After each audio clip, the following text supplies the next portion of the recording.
Hi everybody, welcome to another Chats with Children. I hope you're safe and well. Today I'm delighted to be joined by Darren Cawkill, who's a program director at Apollo Therapeutics. And we're actually going to be talking about the upcoming ELRIG Research Innovation event, which is in Oxford next week, running from the 29th 30th, because Darren is actually one of the conference directors. And he's actually a repeat offender, actually, in terms of doing Chats with Children, because I actually interviewed Darren last year to preview R&I 2021 when it was a digital event. So Darren, it's lovely to see you again. How are you, my friend? Yeah, I'm really well. Thanks, Rizwan. How about you? Very good. I hope the last year has been good to you, my friend. Yeah, it has been good. It's been an interesting year for sure. It has been, certainly. Right. Now, so before we start talking about this year's event, I just wanted you to give viewers a very quick background on yourself and how long and how you've been involved in with ELRIG. That's possible. Yeah, definitely. Cool. So yeah, I'm a program director at Apollo Therapeutics now. So I've been there since 2016. Prior to that, I worked at Pfizer here in the UK, and my background is drug discovery, of largely small molecule drug discovery in the preclinical stage. I got involved with ELRIG actually, must have been pretty much from the beginning, really. I would guess 10 years or so ago.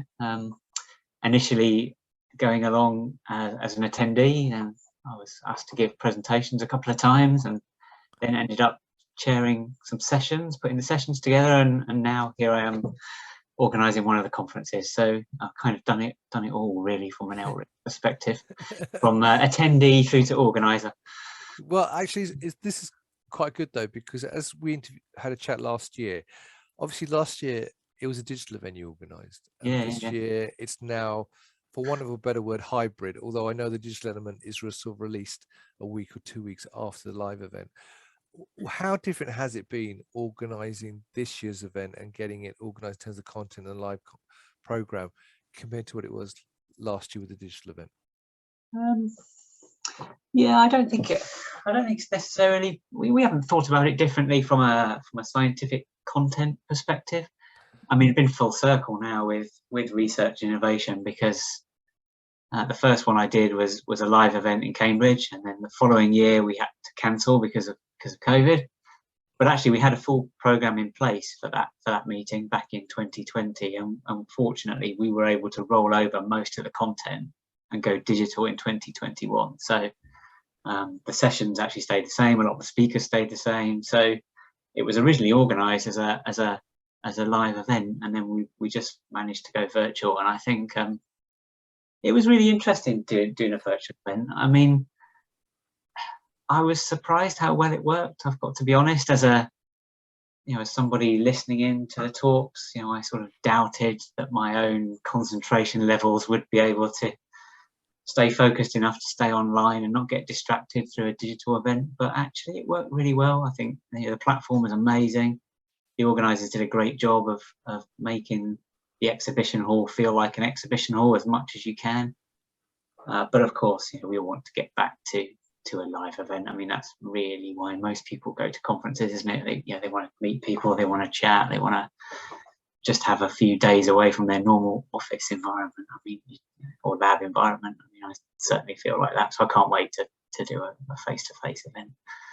But I don't think the planning has been. I mean, I'm sure for the ELRIG team, the planning will be different. But from the point of view of organising the scientific content, we haven't thought about it differently. It's still focused on high-quality science. Fantastic. Well, let's talk about the scientific content then, because obviously this is one of a number of events ELRIG organises.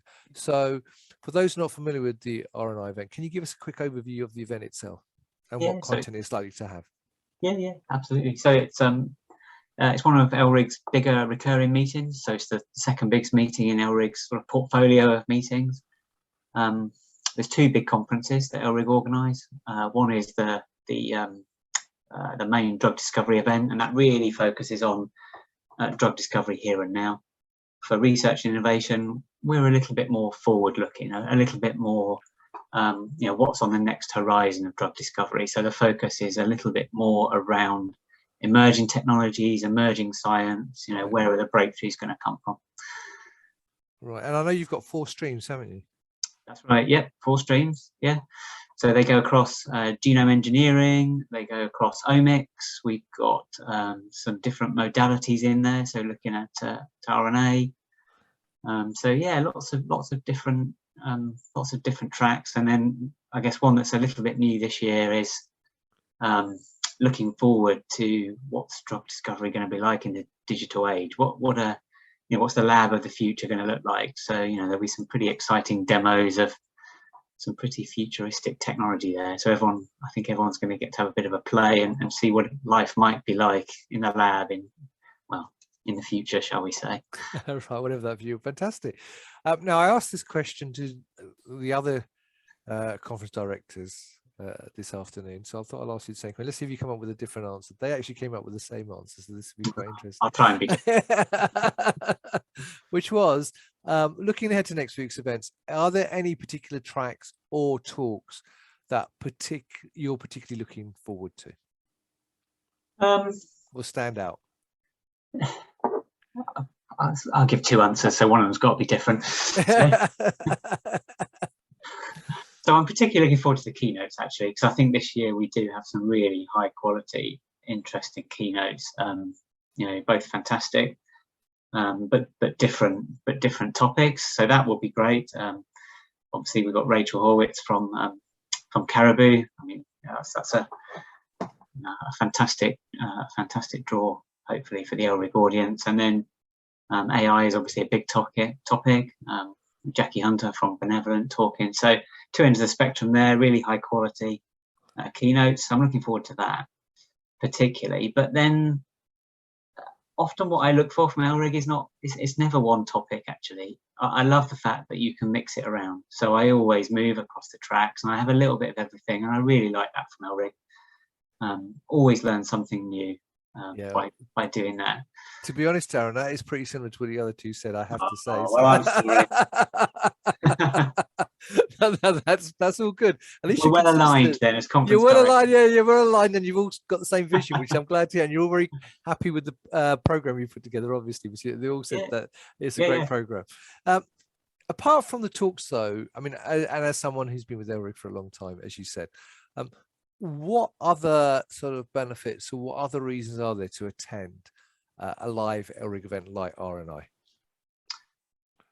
I think for me, the big, aside from the science, the big thing about ELRIG is the community, actually, and the network that you build. I mean, I think that's definitely a USP from ELRIG. So everybody that's involved with organising, and it's a huge effort across the academic community, across the industry community, and across the vendor community as well. A massive network that organises these conferences, which are obviously free to attend for delegates, because everybody's giving up this time to organise it.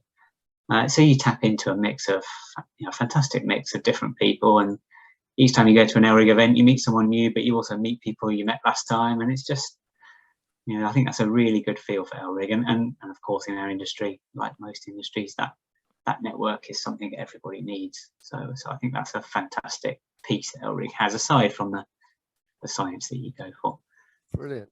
And final question, which I asked the other two as well, was, I mean, what last words would you leave for viewers to say why they should come to the event next week? I think last words. Yeah, so it's a fantastic program. It's a new venue for us. We've never been to Oxford before. We've tried for 3 years now. Third time lucky to stage an event in Oxford. I hope it'll be really well attended, because everyone's keen to get back to face-to-face events. So come and meet some new people and hear some fantastic science. Brilliant. What else could you want? Well, that's true, and it's free. That's the other thing as well, which as you already pointed out. So there you go. You've heard it from the horse's mouth. You should mind me calling you a horse here, Darren. But I've been called worse. Yeah, so have I, believe me. But there you go, viewers. If you are able to attend, make sure you find out, and you would like to know more about the R&I event, then check out the link below, or above the video, I should say, and find out more about ELRIG, find out more about the events they've got, find out about next week's event. It is free to attend. All their events are free to attend, and it's definitely worthwhile checking out if you can be there. And it is a hybrid event, so the digital content I know will be available after the live event as well. So you get to, if you miss any tracks out, you should be able to hopefully catch up with those other tracks digitally afterwards if you actually register and attend. So that's worthwhile doing. So Darren, I wish you lots of success in the last few days. Make sure everything's all right. I look forward to catching up with you in person finally as well next week in Oxford, all being well. And so have a fantastic day. It's lovely to see you again, mate. Okay, thanks very much. And viewers, thank you. And viewers, thank you for watching. Until next time, as always, stay well, stay safe. Bye-bye.